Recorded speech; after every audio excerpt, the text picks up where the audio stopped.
कभी नहीं बनेंगे। मोदी जी चला जाने के बाद आप क्या करेंगे? आपको तो আপনাকে তো হামাগুড়ি দিতে হবে। সবচেয়ে দেশের ক্ষতি করেছেন আপনি।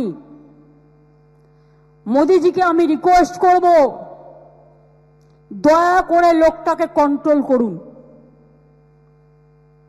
সমস্ত এজেন্সিকে দিয়ে দিয়েছেন ওনার হাতে, আর উনি সমস্ত প্ল্যান তৈরি করছেন। এন্ড মুর্শিদাবাদ জেলা হলেও সিটটা কিন্তু মালদার মধ্যে পড়ে, এবং it's a pre planned communal rights if I say so. কারণ আমিও পাবলিকের কাছ থেকে অনেক ইনফরমেশন পাচ্ছি। আর মুসলিম ভাই বোনদের কাছে আমি একটা কথা বলবো, শুধু এটা আপনাদের অধিকার করে কেড়েছে তা নয়, এই আইনটি মনে রাখবেন, এই আইন সংবিধানের আমাদের আর্টিকেল 14 আছে, প্রত্যেকের ইন্ডিভিজুয়াল